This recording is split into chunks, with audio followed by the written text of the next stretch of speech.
మెదక్ సంగారెడ్డి జిల్లాలో అకాల వర్షం రైతులకి నష్టాన్ని మిగిల్చింది. ఈదురుగాలులకు సంగారెడ్డి జిల్లా మామిడిపల్లి, నారాయణఖేడ్, సదాశివపేటలో 100 ఎకరాల్లో మామిడి నేలరాలింది. మెదక్ జిల్లా రామాయంపేట, ఖాజాపూర్లో వరి ధాన్యం తడిసి ముద్దైంది. అకాల వర్షానికి కల్లాల్లో ఉంచిన వరి ధాన్యం కొట్టుకుపోవడంతో రైతులు ఆందోళన చెందుతున్నారు. కోతకు సిద్ధంగా ఉన్న వరి పంట నేల కొరగడంతో రైతులు ఆవేదన వ్యక్తం చేస్తున్నారు. మరింత సమాచారం మా కరెస్పాండెంట్ శివతేజ అందిస్తారు. నిన్న సాయంత్రం ఒకేసారి వర్షాలు రావడంతో రైతులంతా కూడా తీవ్ర స్థాయిలో ఇబ్బందులు అయితే పడ్డారు. ఉమ్మడి మెదక్ జిల్లా వ్యాప్తంగా చూసుకుంటే ఇటు మెదక్, నర్సాపూర్, సంగారెడ్డి, జహీరాబాద్, సదాశివపేట్ ఇట్లాంటి ప్రాంతాల్లో ఎక్కువగా అకాల వర్షాలు కురిశాయని చెప్పాలి. దీంతో భారీ స్థాయిలో పంట నష్టం అయితే జరిగిందని చెప్పాలి. ప్రస్తుతం మనం సంగారెడ్డి జిల్లాలో ఉన్నటువంటి మామిడిపల్లి అనే విలేజ్లో ఉన్నాం. ఒకసారి విజువల్స్లో చూస్తున్నాం. మామిడి కాయలన్నీ కూడా పూర్తి స్థాయిలో రాలిపోయిన పరిస్థితి. నిన్న ఏదైతే అకాల వర్షంతో పాటు పెద్ద ఎత్తున ఈదురుగాలులు అన్నీ రావడంతో ఈ మామిడికాయలన్నీ కూడా నేలరాలిన పరిస్థితి అయితే కనిపిస్తుంది. ఈ రాలిన కాయలన్నింటినీ కూడా ఇక్కడ ఉన్నటువంటి రైతులంతా కూడా ఎత్తున్న పరిస్థితిని మనం అయితే విజువల్స్లో చూస్తున్నాం.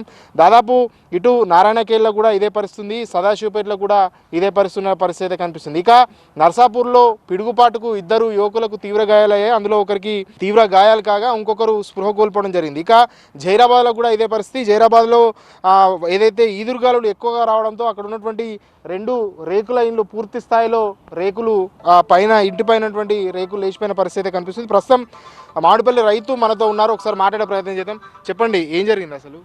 రాత్రికి ఎక్కువ దబాయించి వాన వచ్చినది. వాన పట్టి గాలిలు వచ్చినాయి.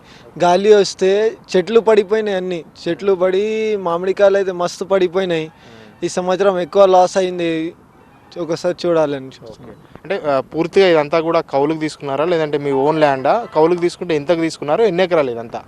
ఇది 40 ఎకర్స్ ఉన్నది. 25 లక్షలకు తీసుకున్నాము. కాల్ది కాదు, మనం కాల్ చేసుకుంటాము. సంవత్సరంకి పట్టుకుంటాం తోటలు. మనకి చేతికి వచ్చేసింది కాయ. చేతికి వచ్చినాం. ఇప్పుడు తెంపుదామని చూస్తే మళ్ళీ ఇట్లా రాత్రికి దబాయించి వాన వచ్చినది. మస్తు కాయలు పడిపోయినాయి. పెద్దగా అయిన తర్వాత కాయలు పడిపోయినాయి. చేతికి వచ్చిన కాయలు మొత్తం కింద పడిపోయినాయి. దాదాపు 4 సంవత్సరాలుగా ఇదే పరిస్థితి కొనసాగుతుందని రైతు చెప్తున్నారు. మొన్నటి వరకు మామిడి పూత రాలేదని ఇబ్బంది పడ్డారు. పూత వచ్చిన తర్వాత ఏదైతే ఆ పిందెలు రాలిపోవడం సంభవించింది. అయితే ఇప్పుడిప్పుడే మామిడికాయలన్నీ కూడా ఒక దశలో, ఒక స్టేజ్లో పెరుగుతున్న క్రమంలో ఇలా అకాల వర్షాలు కురవడం, పెద్ద ఎత్తున ఈదురుగాలు రావడంతో మామిడికాయలంతా కూడా రాలిపోయిన పరిస్థితి అయితే మనం చూస్తున్నాం. సో ప్రభుత్వం ఆదుకోవాలంటూ మామిడి రైతులు అయితే కోరుకుంటున్న పరిస్థితి. కెమెరా పర్సన్ మురార్తో శివతేజ, TV9 సంగారెడ్డి.